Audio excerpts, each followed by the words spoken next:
Imagine you're 19 years old. You've had Instagram since you were 13. You know how the algorithm works. You know the best time to post. You know how to make a reel go viral. You grew up on this stuff. It's basically your second language. And then one day, you just stop. You delete the apps. Not because something bad happened, not because your parents told you to. You just quietly log off. And here's the strange part. You feel relieved.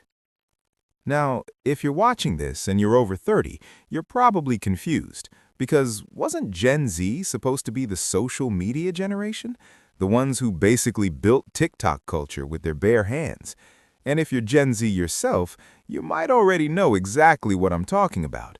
That slow, creeping exhaustion that comes from being permanently online. That feeling that the app is watching you more than you're watching it. So what's actually going on here? Why is the generation that practically grew up inside social media now walking away from it? The answer isn't what most people think, and it goes a lot deeper than just screen time.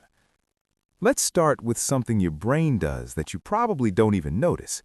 Every single time you open Instagram or TikTok, your brain releases a tiny hit of dopamine, the same chemical behind excitement, reward, and motivation.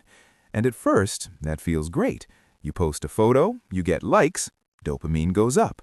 You scroll, you see something funny, dopamine goes up. But here's what nobody tells you. Your brain adapts. It gets used to the high, and then it starts needing more stimulation just to feel normal. Scientists call this dopamine desensitization, and it's the same mechanism behind why people develop tolerances to things they love. What used to feel exciting starts feeling hollow. You're scrolling, but you're not enjoying it. You're performing, but you're not connecting. You're present on the feed, but completely absent from your own life. And Gen Z, more than any generation before them, is starting to name that feeling out loud. There's a researcher named Jean Twenge who spent years studying generational mental health data, and what she found is quietly alarming. She noticed around 2012, right when smartphones became truly mainstream, rates of loneliness, anxiety, and depression among teenagers started rising sharply, not because life got objectively harder, but because the way they were experiencing life had fundamentally shifted. They were spending more time in a world designed to keep them anxious, comparing and clicking, and less time in the messy, boring, beautiful reality of actual human presence.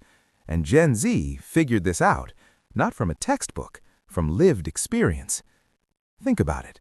They are the first generation to go through their entire adolescence online. First crushes, first heartbreaks, first identity crises, all of it documented, filtered, and put up for public judgment.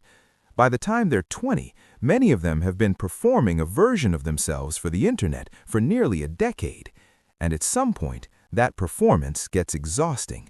There's a psychological concept called self-presentation fatigue, the mental drain that comes from constantly managing how others perceive you. And social media is basically a 24/7 self-presentation machine. Your brain wasn't designed to be watched all the time. It needs privacy to breathe. It needs unobserved moments to actually figure out who you are. Here's a metaphor that might land differently.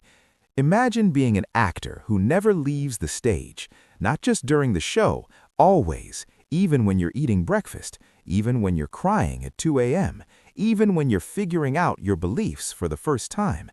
That's what growing up with social media actually feels like. And when Gen Z starts logging off, they're not being antisocial. They're finally going backstage. They're giving themselves permission to exist without an audience. There's also something deeper happening around authenticity. Gen Z has one of the most finely tuned bullshit detectors of any generation. They've watched influencer culture rise and fall. They've seen perfectly curated lives unravel in real time. They know that what they're seeing online is a highlight reel. They've always known. And yet, the emotional brain doesn't quite get the memo. You can logically know a photo is filtered and still feel bad about your own face. You can know that someone's travel content is sponsored and still feel behind in your own life. That gap between what you know and what you feel is called cognitive dissonance, and living inside that gap for years is genuinely exhausting. So when Gen Z steps away from social media, they're not running from technology, they're running towards coherence, towards a life where what they feel and what they're doing actually match. And then there's the attention piece, which might be the most quietly devastating of all this. Social media platforms are not designed to make you happy. They are designed to hold your attention. There is a difference.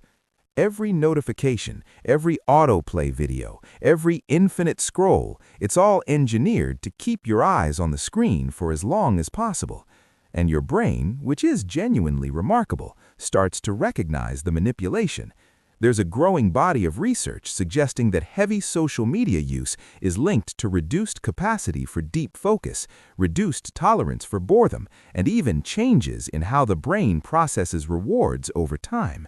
Gen Z isn't just tired of social media, they're mourning something, the ability to sit with a thought long enough to actually finish it. And quitting, for many of them, is an act of reclaiming that. What's beautiful, and I mean genuinely beautiful, about this quiet exodus is what it says about human resilience. These are young people who looked at a system that was designed by billion-dollar companies to capture their attention forever, and they said no. Not loudly, not with a manifesto, just with a quiet uninstall and a long walk outside. They started choosing boredom over stimulation. They started choosing presence over performance. They started choosing real, awkward, imperfect human connection over the perfectly lit version of it. So if you're someone who's felt the pull to step back from the feed, from the notifications, from the pressure to always be visible, know that your instincts are not a flaw. They might actually be the most psychologically intelligent thing about you. Your brain is telling you something worth listening to. And maybe the most radical thing you can do right now is to be somewhere without documenting it, to have a thought without posting it, to feel something without performing it. Because real life, the unfiltered, unglamorous, deeply human version of it, has always been where the good stuff actually lives. If this hits something in you, I'd love to know. Drop a comment below. Are you someone who's been feeling this too? Or maybe someone who already made the leap? Whatever your answer is, there are no wrong ones here. And if you want more videos that take psychology seriously without making it feel like a lecture, stick around. There's a lot more where this came from.